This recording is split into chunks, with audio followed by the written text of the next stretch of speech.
오늘 우리에게 주시는 하나님의 말씀은 신약성경 마태복음 15장 26절에서 27절까지 본문입니다. 신약 마태복음 15장 26절에서 27절까지 본문입니다. 다 찾으셨으면 다 같이 자리에서 일어나셔서 하나님의 말씀을 듣도록 하겠습니다. 누구로 말씀 공부할 때 살아계신 하나님의 음성을 들을 수 있기를 빕니다. 공부하겠습니다. 예수께서 거기서 나가사 두로와 시돈 지방으로 들어가시니 가난한 자가 그리스도께서 사오시는 이들에게 주는 나의 제자들이여 나를 불쌍히 여기소서 내 딸이 밤에 계시리라 하되 예수는 한 말씀도 대답하지 아니하시니 제자들이 와서 청하여 말하되 그 여자가 이 길에서 소리를 지르오니 그를 보내소서. 예수께서 대답하여 이르시되 나는 이스라엘 집에 영원히 있나니 나도 죄를 받지 아니하노라 하시니 여자가 와서 예수께 절하며 이르되 주여 저를 도우소서. 대답하여 이르시되 자네가 어찌하여 그에게 건지를 마땅하지 아니하는가. 여자가 이르되 주여 읍소이다마는 그들도 제 주인의 상에서 떨어지는 구슬을 모나이다 하니 이에 예수께서 대답하여 이르시되 여자여 내 믿음이 크도다 내 소원을 이루리라 하시니 그대로 내게 하리라 합니다. 이것은 하나님의 말씀입니다. 하나님께 감사합니다. 네, 기도로 마치겠습니다. 참 좋으신 우리 주님의 평화가 저와 여러분의 삶의 자리에 늘 함께 하시기를 주님의 이름으로 간절히 축원합니다. 정말 여러분의 삶에 주님의 은총, 주님의 평화 넘쳐나실 수 있길 바랍니다. 자, 이렇게 간절하게 두 번이나 말씀드린 이유는 우리가 사는 세상이 우리 힘으로 평화하게 살 수 있는 땅이 아니라서 그렇습니다. 여러분의 삶 한 주간 정말 치열하게 살아오셨잖아요. 네. 제가 가까이 있지 못하고 옆에 있지 못해도 여러분의 한 주간 살아야 시간들의 무게가 어떤지 감이 너무 짐작해 볼 수 있습니다. 정말 힘들게 살아오신, 땀 흘려 살아오신 여러분의 삶에 하나님의 위로와 하나님의 평화가 늘 함께 하시기를 진실된 마음으로 다시 한번 축원합니다. 지난 한 주간 우리가 살아내는 땅, 이 땅에서 있었던 수많은 일들 참 많이 있었습니다. 제가 지난 한 주 이렇게 뉴스 보고 텔레비전 보다가 그런 생각했어요. 야, 죄 많은 사람들이 사는 땅 아니랄까봐 그거 입증하려는 듯이 무슨 일들이 이렇게 많이 일어나는지, 그렇죠? 도대체 이게 선한 사람들이 사는 땅이라고 할 수 있을까 싶을 정도로 많은 일들이 있었습니다. 아까 우리 평화를 위하는 공동 기도문에도 잠깐 같이 기도했지만 바다 건너편의 세상에서는 참 많은 일들이 있었습니다. 수많은 사람들이 죽어나가고 사람을 트럭으로 치고 밀고 테러하고 생명을 빼앗는 일들이 아무렇지도 않게 곳곳에서 일어나고 있습니다. 이제는 너무 많은 일들이 그렇게 일어나다 보니까 사람 죽어나가는 기사를 봐도 별반 우리의 마음이 심드렁해지는 이런 것들마저 우리가 보게 됩니다. 또 한반도 안에서도 많은 일들이 있었습니다. 고고도 미사일 방어체제라고 하는 사드라고 하는 것들을 설치하느냐 마느냐, 또 이것을 어디에다 설치하느냐, 이것 때문에 온통 시끄러웠습니다. 그리고 결국은 장소가 선택이 됐죠. 그러나 주먹구구식으로 결정된 그 결정으로 인해서 그 지역의 주민들의 거센 저항을 초래하게 된 그런 시간을 우리는 보내고 왔습니다. 이 두 가지 사건은 결코 작은 사건이 아닙니다. 우리들의 생존과 우리들이 자유하고 평화하게 살 수 있는 그런 가치를 온통 쥐고 있는 문제들입니다. 그런데 지난 한 주에 이보다 더 황당하고 더 어이없고 더 맥이 풀리는 일도 있었습니다. 아마 여러분들은 제가 무엇을 말하려고 하는지 대충 짐작하셨을지도 모르겠어요. 우리나라 한나라의 교육부를 책임지고 있는 교육부서의 정책기획관이라는 사람이 뱉은 한마디 말 때문에 나라가 온통 뒤죽박죽이 되어버렸습니다. 그가 그런 말을 했었죠. 제가 처음 기사를 봤을 때 제가 좀 빨리 읽은 것 같아요, 다른 사람보다. 그래서 제가 글을 올리고 보니까 그게 한참 있던 뉴스가 막 사람들 안에 회자되고 하더라고요. 설마 이런 수준까지 우리들의 생각과 사람을 바라보는 눈이 이런 수준까지 망가지고 병들었을까 싶어서 아니겠거니 했었는데 실제 일이었더라고요. 민중은, 백성들은 일반인들 개돼지와 같다. 신분증을 포기해야 된다. 구이역에서 컵라면도 못 먹고 죽어갔던 그 아이 어떻게 내 자식처럼 생각할 수 있냐? 그건 가식이다. 뭐 이런 말들. 그의 말 정말 어이없음은 뭐 그 정도를 넘어섰고요. 이미 인간 안에서 꿈틀대고 있는 사람을 대하는 끔찍하고 잔인한 그런 폭력성마저 그 말 속에서 느껴졌어요. 참 참담했습니다. 사람이 사람을 바라보면서 앞에서는 웃으며 대화를 하고 있지만 앞에 있는 사람을 가축처럼 여기고 나는 그를 지배하는 자처럼 우쭐대고 있는 모습이 참으로 속에서 거부감을 일으켰습니다. 말 한마디 갖고 너무 심하게 하는 건 아니냐 하시는 분도 있더라고요. 근데 저는 전혀 그렇게 생각하지 않습니다. 왜냐하면 세상을 향해서 드러나는 그 사람의 말은 그 사람의 인격을 고스란히 담고 있고 이미 그의 입에서 뱉어진 말은 더 이상 그의 것이 아니라 그 말을 듣는 사람의 몫이기 때문에 말은 책임감이 다르고 말은 그 사람의 전부를 전달해 주는 거기 때문에 그렇죠. 그런데 이 기사 읽고 마음이 속상했었는데 한편 이런 생각도 들더라고요. 소위 1% 의식이라고 불리는 이런 병든 생각들이 비단 그 말을 했던 어떤 기획한 한 사람 혹은 어떤 소수의 사람들 안에만 있을까? 나중에 보니까 그를 비난하고 있는 우리들 안에도 사실 부정적이든 아니면 긍정적이든 여러 가지 모습들을 통해서 이런 현실을 받아들이거나 아니면 이런 현실에 편승해서 살아갈 때가 참 많이 있다는 걸 생각하게 됐습니다. 지하철 타보면요 간간히 외국인들 많이 보게 됩니다. 특히나 우리 안산은 외국인 근로자들 참 많아서 외국인들 많이 자주 보게 되죠. 아직은 뭐 많이 나아졌다고 하지만 요즘 지하철 타보면요 사람들의 시선이 정말 다르다는 걸 느끼게 됩니다. 유럽이나 북미에서 온 어떤 백인들의 모습, 그 백인들을 대하는 사람들의 시선과 아프리카나 동남아시아에서 온 사람들을 대하는 사람들의 눈초리는 전혀 질적으로 같아 보이지 않습니다. 아프리카 사람이나 동남아 사람이 옆에 앉으려 치면 자리가 없음에도 불구하고 생겨난 그 자리에 앉으려고 하지 않아요.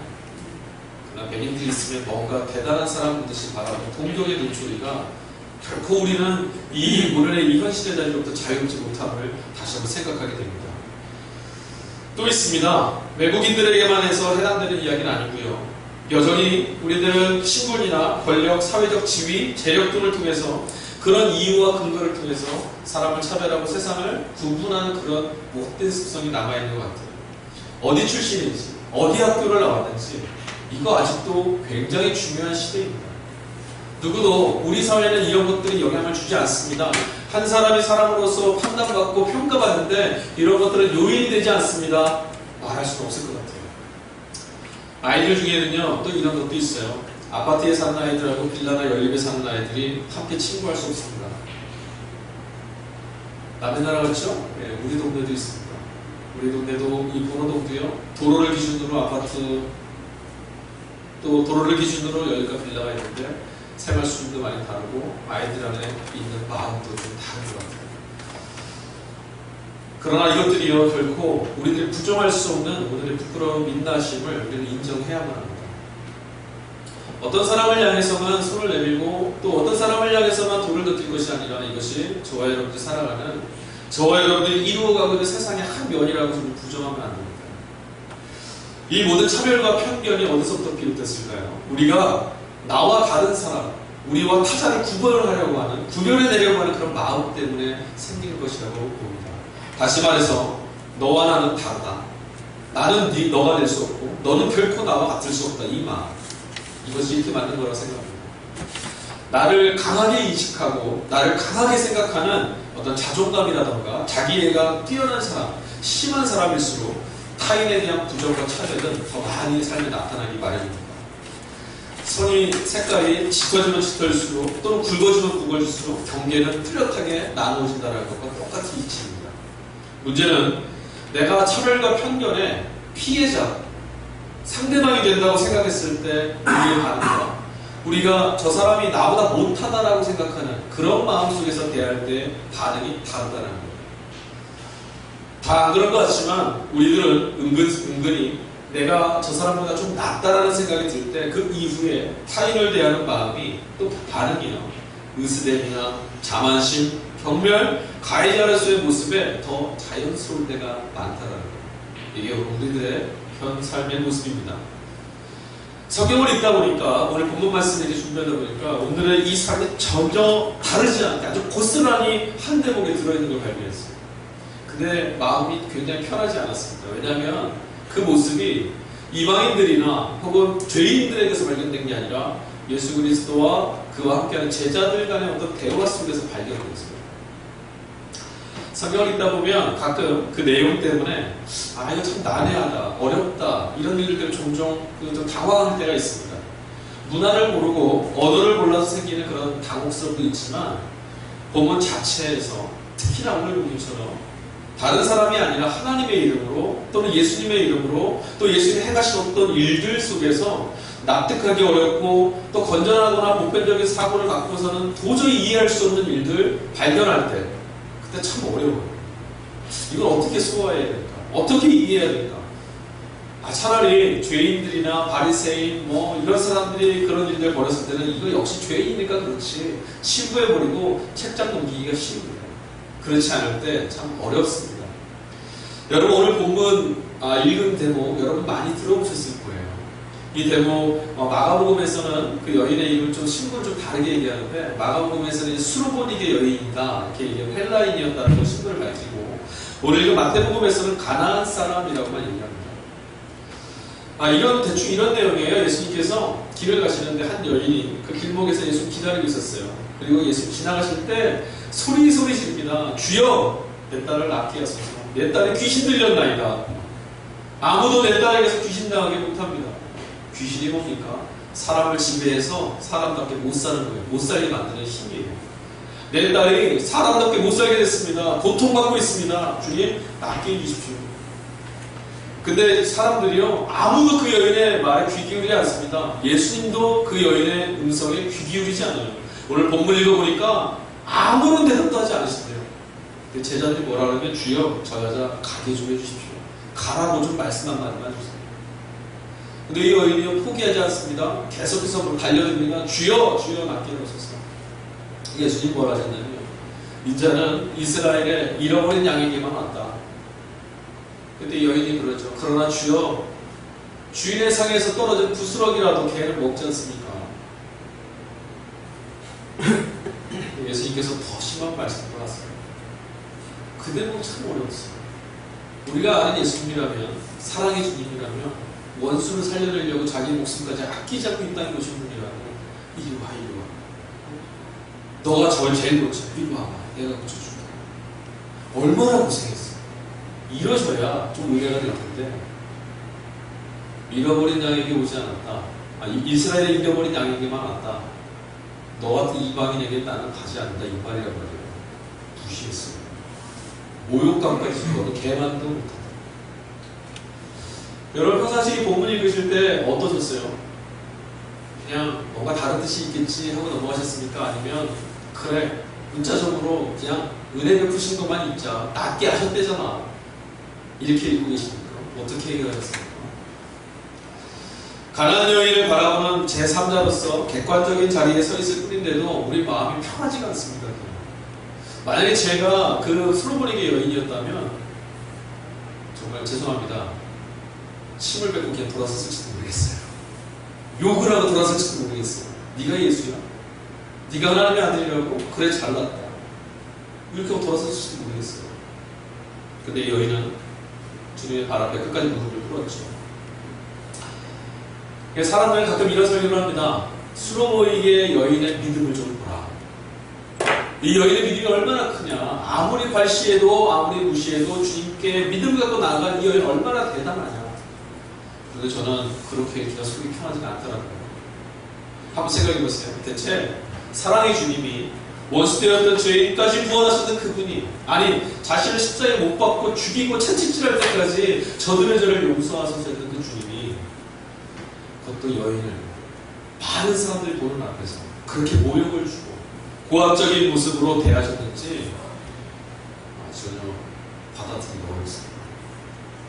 그런데 여러분 이 장면을 잘 이해하려면 성경의 앞단락을 우리가 좀 읽어봐야 돼요.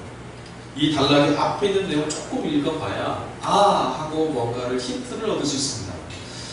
본문 우리가 같이 읽은 21절 앞에 있는 내용이 어떤 내용이냐면 주님이 지금 바리새인과 서기관들하고 막 다투시는 장면이에요. 바리새인과 서기관들이 무엇 가지고 있습니까? 다퉜냐면 정결법. 이스라엘에 하나님이 주셨던 모세를 통해 주셨던 율법을 통해 거룩한 백성들에게 하는 율법들, 정결 예법들. 그리고 이것들이요 모세를 통해서 주신 말씀을 장로들이 해석해서 모아놓은 전통이 있어요. 그게 장로들의 유전입니다. 그걸 가지고 바리새인과 서기관들이 예수님께 공격하기 시작했습니다. 여보시오, 당신의 제자들은 장로들의 유전을 어기고 하나님이 모세를 통해 주신 정결례법도 어긴단 말이에요. 유월절, 안식일 모든 것들을 다 어기고 어떻게 그렇게 뻔뻔하게 살 수 있어? 당신들은 유대인이야. 공격하는 거예요. 그런데 예수님께서는 그들과 그 다툼하시면서 오늘 같이 읽었던 그 15장 3절 말씀에 보면 도리어 그들을 편견 가진 자라고 강력하게 꾸짖고 나무라십니다. 너희들은 장로들의 율법을 유전을 가지고 하나님의 말씀을 어기느냐? 도리어 그들을 공격하세요. 그리고 나서 나온 본문이 두 번째 단락이 바로 우리가 읽은 오늘 본문입니다. 그 바리새인과 서기관들과 논쟁 벌이신 다음에 율법의 정결법 때문에 막 다투셨던 주님이 21절부터 새로운 사건을 하나 벌이세요. 21절 말씀 딱 보니까 이렇게 시작합니다. 예수께서 거기서 나가사 두로와 시돈 지방으로 들어가셨다. 거기서 나가사, 거기는 어딜까요? 지금 바리새인과 서기관들과 논쟁하고 있던 곳이에요. 가버나움입니다. 그곳에서 지금 나가셨다라는 거예요. 나가서 어디 갔냐면 두로와 어디죠? 시돈에 가셨어요. 두로와 시돈이 어디냐면 이방인의 땅입니다. 그리고 이 땅은 대대로 유대인들에게 있어서는 부정한 땅이었어요. 부정한 사람들이 사는 부정한 땅. 예수님이 지금 이들하고 바리새인과 서기관들과 정결례법 때문에 같이 논박을 하시고 예수님과 제자들은 부정하다는 말을 들으신 다음에 갑자기 그곳에 나가서 다른 곳을 향해서 목적지를 향해 나가버리십니다. 어디 갔냐면 두로와 시돈이라고 하는 유대인들이 가장 부정하다고 얘기했던 그 장소로 가버리세요. 예수님의 지금 여행은 목적이 있는 거예요. 바리새인과 서기관들을 보고 보라는 거예요. 너희들이 가장 더럽다고 말하는 그 땅에 지금 내가 간다. 목적이 있었어요. 두로와 시돈 땅에 가서 뭘 보여주시려고 갔을까? 아주 불경하다고 생각했던 유대인들에게는 전혀 얼굴조차 보기 싫은 그 땅에 예수님이 그 갈등을 부딪혔던 장면을 면하고 나서 바로 그 자리에 가신 이유. 바리새인과 서기관들은 그들과 부딪혔던 갈등을 피하지 않고 정면으로 부딪히시려는 거죠.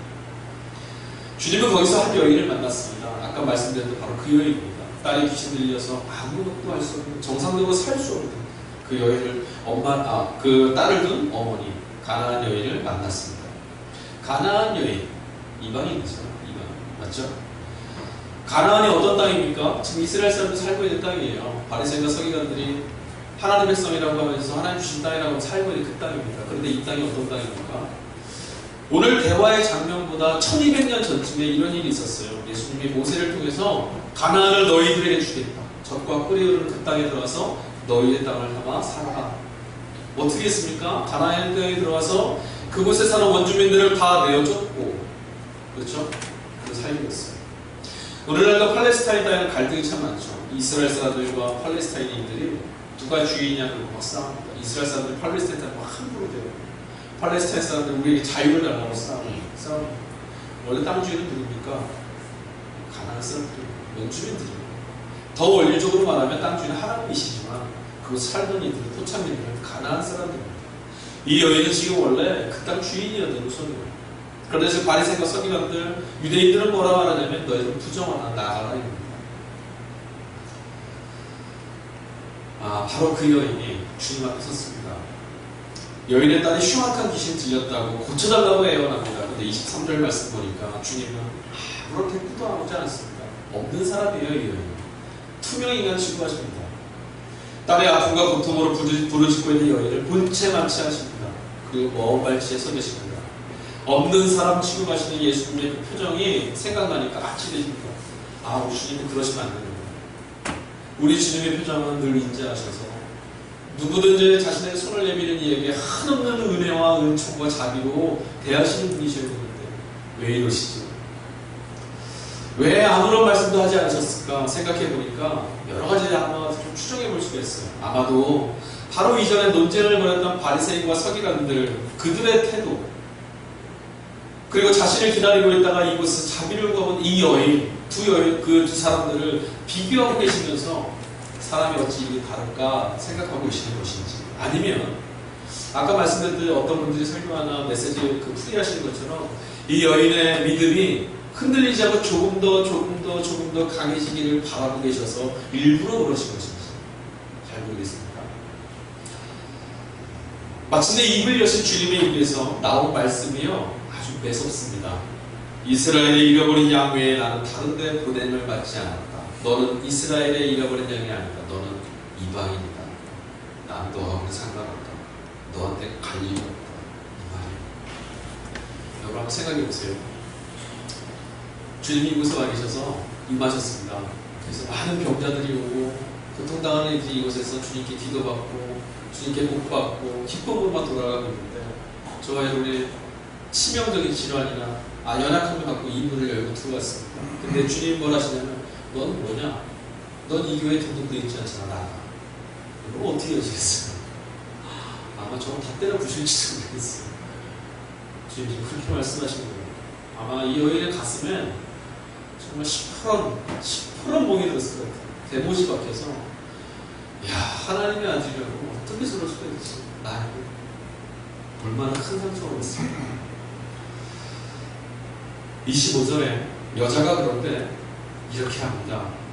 21절 그렇게 이렇게 말해. 여자가 와서 예수께 절하여 이르되 주여 저를 도우소서. 주여 저를 도우소서.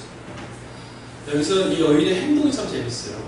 여자가 와서 주님께 달려들어와서 뭐냐면 절했다라고 합니다. 우리 성경에는 그냥 절했다라고 표현되지만 헬라어 원어는 맛이 좀 달라요. 뭐라고 말하냐면 프로슈에 케레이라고 하는 동사를 썼는데 이게 뭐냐면 절하고 계속 머리를 조아리고 있는 거예요. 주님이 지금 자신에게 엄청 모진 말씀하셨는데 이 여인이 뭐하냐면 그냥 달려와서 주님 앞에 계속 엎드리는 거예요. 계속 고개를 숙이고 절하면서 주여 저를 좀 도와주십시오. 딸을 살려보겠다고 하는 어미의 처절함이 보이지 않습니까? 자존심이고 뭐고 다 팽개치고 내 딸 하나만 살려낼 수 있다면 뭐라 말씀하셔도 좋습니다. 여인의 어머니의 마음이 여러분 느껴지십니까? 어머니가 돼보지 않으신 분들은 모르겠지만 어머니들은 다 공감하실 거예요. 간도 쓰레기도 다 줄 수 있어. 내 딸만 살리자. 그런데 여인 그런 어머니에게 예수님 끝내 아주 가슴에 진짜 어마어마한 모습을 꽝 하고 박아버립니다. 26절이죠. 자녀의 떡을 취하여서 개들에게 주는 건 마땅하지 않다. 뭡니까? 넌 개만도 못해.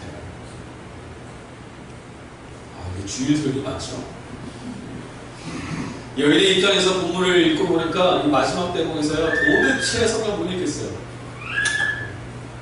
이거 어떻게 설교를 하지? 그런데 이 대목에서 좀 놀라운 하나의 행간을 하나 읽어냈습니다. 예수님이 대체 왜 이렇게 말씀하셨을까요? 그리고 그 여인은 왜 예수님 앞에 그렇게 엎드려 주셨을까? 마태는 이 여인이 믿음이 크다, 네가 믿음이 크다 하시면서 결국 딸아이가 믿음대로 낳을 거다 해서 낳게 되는 것으로 결과를 이제 상황을 종료시킵니다. 그렇죠? 해피엔딩으로 빨리 끝내버려요, 이 뒤를. 빨리 해피엔딩으로 마무리 지어버립니다. 그런데 그렇게 마무리되어진 그 뒷맛을 읽고 보니까 갑자기 빈정이 확 상하지 않습니까? 솔직하게 말씀해보세요. 빈정 상하잖아요. 원망스럽잖아요. 가진 수모를 당하고 모욕을 당해도 그 자리 앞에서는 이를 악물고 치밀어오를 팔을 꾹꾹 눌러가면서 비굴하게 엎드려 있어야만 믿음이 증명되는 것이냐. 이런 질문은 여러분 나오지 않아요? 본문의 기자에게 따져보고 싶었어요. 근데 왜 대체 마태복음에 이 대목이, 이 장면이 이런 식으로밖에 그려지지 않았을까? 이 장면을 잘 이해하려면 복음서가 기록되어진 연일 우리가 조금 알아야 됩니다. 마태복음을 기록한 공동체는 유대교인들이었습니다. 유대인들이었습니다. 유대인들이 어떤 사람이에요? 선민이신 자들입니다. 어떤 선민이십니까? 의이십니까? 하나님은 이스라엘만의 하나님이시고, 예수님도 유대인들, 이스라엘 사람들을 나를 위해서 오셨다. 이거 갖고 있었던 사람. 그리스도는 오로지, 그리스도 구원자는, 메시아는 이스라엘, 유대인들만을 위해서 오시는 분이다. 이거 갖고 있던 사람들. 유대인들의 사고방식이 뭔지 아십니까? 유대 땅 넘어 있는 사람들은 사람이 아니었어요. 하나님이 하나님의 도구로 쓰시려고, 어떤 사람의 속된 말처럼 지옥의 불쏘시개로 쓰려고 만든 사람들. 유대인들 그런 사고를 갖고 있었습니다. 마태 공동체도 예수님을 주로 고백하며 신앙을 갖게 된 그들이지만 여전히 유대교적인 이 선민의식이 깊이 뿌리박혀 있었어요. 아까 말씀드린 마가복음 7장의 내용을 그들이 옮겨오면서 마태 공동체는 자신들의 사고와 자신들의 가치관을 반영시켰습니다. 이 글 속에다. 무슨 말이냐면, 야, 이방인이었던 저 가나안 여인이 우리를 위해서 오신, 유대인을 위해서 오신 예수님께 그 정도 은혜를 받으려면, 저 정도 자비로우신 은총을 받으려면 이 정도 수모는 좀 감당해야 되지 않겠어? 이런 마음이 반영되고. 근데 저와 여러분들은 이 마태 공동체의 의식이나 정서에 결국 공감할 수 없습니다. 본래 이 땅의 주인은 아까 말씀드렸지만 가나안 사람들이었어요. 그리고 이들이 착각하는 게 있습니다. 구약성경 말라기가 끝날 때까지 하나님이 하신 말씀은 뭐죠? 너희들 착각하지 말아라. 하나님은 유대인들만의 하나님이 아니라 세계의 주이시다. 하나님은 너희들을 죄 가운데 구원하시는 게 목적이 아니라 세상을 죄 가운데 구원하시는 게 하나님의 뜻이다. 그 문 1번에 거죠. 지금 예수님께서는 이 여인을 통해서 개라고 부르는 것이 너무나 당연하다고 생각하는 유대인들의 전통, 유대인들이 이방인들을 향해서 부를 때 했던 그 말, 너무나 익숙하게 사용했던 그 말, 그 표현을 지금 꼬집어서 끄집어내신 거예요. 전통을 붙들고 살고 있는 그들에게 너희들 한번 잘 들어봐라. 이 여인을 보면서 너희들의 정체가 뭔지 한번 돌이켜봐라. 이러시려고 유대인들의 그 유대교 전통 안에 있었던 그 표현을 가지고 와서 그의 입으로 내뱉어 버리신 거예요. 아마도 주님은 이 여인을 부르실 때 개라는 그 표현을 쓰실 때 마음속에 이런 생각하실지도 몰라요. 그 유대인들 바리새인과 서기관들을 보면서 이렇게 말씀하신 것 같아요. 너희들이 장로들의 전통과 유전을 들먹이면서 끊임없는 우월감에 젖어 있을 때 그와 달리 이 여인을 한번 봐라. 너희들이 가지고 있는 지독한 편견과 폭력과 무시와 발시, 그것에도 불구하고 흔들림 없는 이 가나안 여인, 이 여인을 좀 봐라. 너희들이 질병처럼 가지고 있는 그 편견에, 너희들이 질병처럼 가지고 있는 그 해악성에도 불구하고, 배타성에도 불구하고 분노와 적대감이 아니라 오로지 딸을 낳게 하겠다라는 주님을 바라보면서 나온 이 여인의 마음을 좀 봐라. 요즘 지금 그 말씀하고 있다. 이제 보니까 본문의 장면은 주님이 이 여인의 믿음이 얼마만큼인가 시험해보는 장면이 아니었어요. 주님은 이 여인 앞에 있을 때 이미 이 여인이 상처받거나 분노 이런 것들 그런 것들 속에서 지배되지 않을 만큼 성숙한 영성이 이 여인 안에 담겨있음을 알고 계셨어요. 그래서 이 여인을 통해서 지금 이 장면을 목격하고 있는 바리새인과 서기관들, 유대인들, 그들의 민낯을 고발하려고 이 장면을 사용하고 있다는 거예요. 예수님도 또한 유대인 아니십니까? 그러나 주님은 다른 민족들에 대한 유대인들의 편견에 동조하지 않으셨습니다. 주님은 차별하시지 않는 사랑이신 분입니다. 오늘 사실 본문에 많은 분량을 찾아서 기록되지 않았지만 너의 믿음이 크다. 내 딸이 나았다. 이 말씀이 예수님의 분심인 거죠. 아마 주님 되게 미안했을 것 같아요. 사람은 자신과 달리하는 사람들에게 배려를 베풀기보다는 적대감, 배타심 이런 것들 많이 쏟아내며 살아가기 마련입니다. 하지만 하나님은 우리들이 만들어낸 울타리에 갇혀 계시는 분이 아닙니다. 하나님은 교파에 담당 안에도 갇혀 계시지 않고 하나님은 모든 사람의 하나님 되시기로 작정하시는 분입니다. 어떤 한 사람들의 소유로 갇혀 계시는 분은 아니랍니다. 하나님은 자비와 용서, 하나님은 포용과 끌어안음, 하나님은 잃어버린 것들을 회복시키는 것을 꿈으로, 하나님 것들 기쁨으로 여기시는 분이십니다. 여러분, 혹시 누군가를 향해서 편견을 가지고 계십니까? 아니, 내가 갖고 있는 생각은 편견이 아니라 정당한 거다. 저 사람은 잘못된 거다. 이런 생각 가지고 계십니까? 그러나 기억하십시오. 그것은 주님의 뜻에 도전하는 겁니다. 누군가를 향해서 적대감을 갖고 계십니까? 그것은 주님의 마음과 반대되는 겁니다. 누군가를 향해서 배타적인 마음이 들 때가 있으십니까? 그것은 주님의 마음을 슬프게 하는 것입니다. 주님은 죄인으로서의 편견과 의인인 척하는 우월감, 그 차별을 무너뜨리시고 우리를 모두 하나님의 자녀로 불러주셨다는 사실들을 기억할 수 있어야만 하겠습니다. 또한 오늘 우리가 그리스도인이라는 것, 주님의 마음과 같아졌다는 것, 그것이 바로 우리가 그리스도인이라는 이름값입니다. 하나님의 마음을 알고 하나님을 믿는다는 것은요, 하나님의 사랑과 긍휼에 참여하는 것 외에는 다른 방법이 없습니다. 듣고 배운 것으로는 될 수 없습니다. 하나님의 의, 하나님을 믿고 사는 것, 뭐라고요? 하나님의 사랑과 하나님의 자비, 하나님의 긍휼에 참여되어 사는 것, 그 수밖에 없다는 것 기억하십시오.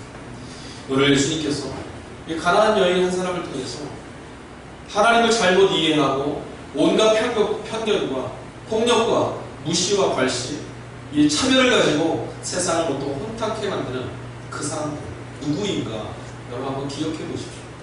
바리새인과 서기관들이었습니까? 아니 그들은 아직 오늘 이 세대에도 동일하게 살고 있습니다. 아니 많이 있습니다. 어떨 때는 우리들이 그들 편에 서 있을 때도 발견됩니다.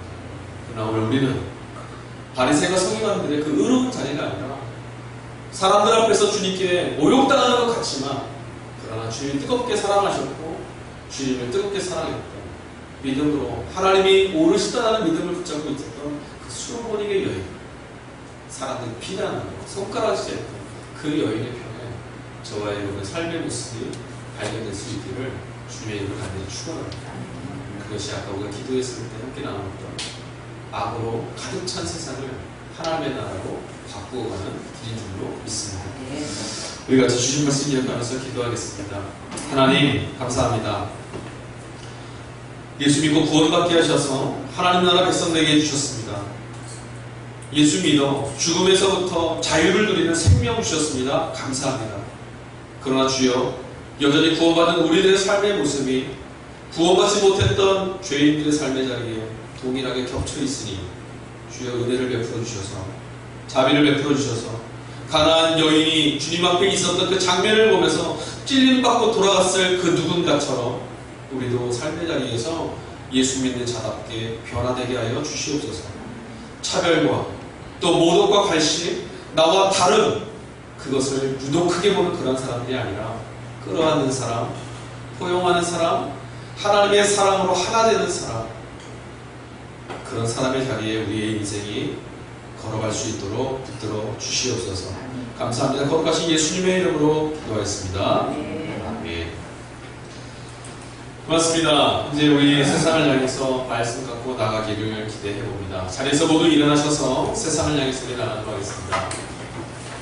오늘의 말씀 함께 기도를 읽으시고 찬송 635장 주기도를 함께 찬양하신 다음에 축도의 예배를 마치겠습니다. 사랑하는 교우 여러분, 이제 평안히 돌아가십시오. 복음의 말씀을 들었으니 참 자유인답게 살아내십시오. 주님께서 우리에게 참된 삶의 길을 알려주셨습니다. 마음이 늘 주님을 향하도록 사십시오. 기쁨과 감사함 속에 사십시오.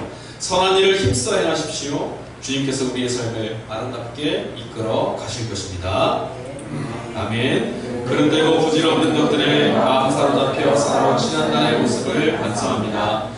이제 항상 우리의 마음을 주님께 드리며 살겠습니다. 염려와 걱정을 버리고 기도하며 주님의 길을 따르겠습니다. 주님께서 가르쳐주신 아름다운 삶의 길을 힘써 걷겠습니다. 주님, 우리의 동행이 되어주십시오. 아멘.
주님, 너희들은 죄인이라고 너희들은 하늘을 소유할 수 없는 자들이라고, 너희들은 땅에 저주받은 자들이라고 과시하지 아니하시고 차별하지 아니하시고 손가락질하지 아니하시고 우리들의 옷을 그대로 입고 이 땅에 찾아와 주셔서 하나됨으로 회복됨으로 끌어안아 주셔서 참으로 감사합니다.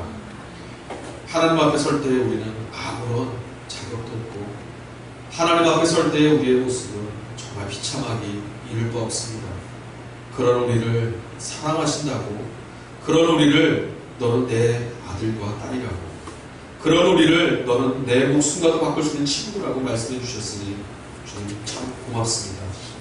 오늘 우리가 그 주님을 믿고 예수 믿는 자 됐습니다. 그 주님을 믿고 하나님 백성 됐습니다.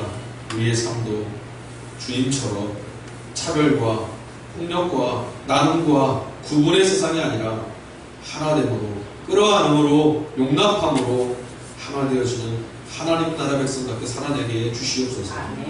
이제는 우리를 위하여 하늘 보좌를 버리고 땅의 이 저주의 자리로 아낌없이 주저없이 찾아와 주셔서 우리를 살려주신 우리 주님 예수 그리스도의 은혜와 당신의 아들을 원수를 사랑하시려고 죄인을 사랑해 주시려고 내어주신 하나님 아버지의 극진하신 사랑과 오늘도 우리 안에서 살아 역사하심으로 하나님의 백성답게 살아보라고, 하나님이 창조하신 사람처럼 그 모습 다시 회복하며 살아보라고 일깨워 주시고 가르쳐 주시는 성령 하나님의 인도하심과 함께하심을 오늘 예배를 마치고 다시금 저 치열한 삶의 자리로 나아가야 되는 당신의 사랑하는 자들을 머리 위에, 또 그들의 삶의 자리 위에, 또 이들과 함께하는 이웃들 위에 오늘도 예수님을 주로 고백하며 세상의 모든 권세와 권력들을 부정하고 함께 예배드렸던 이 땅의 모든 교회들 위에 종말의 때에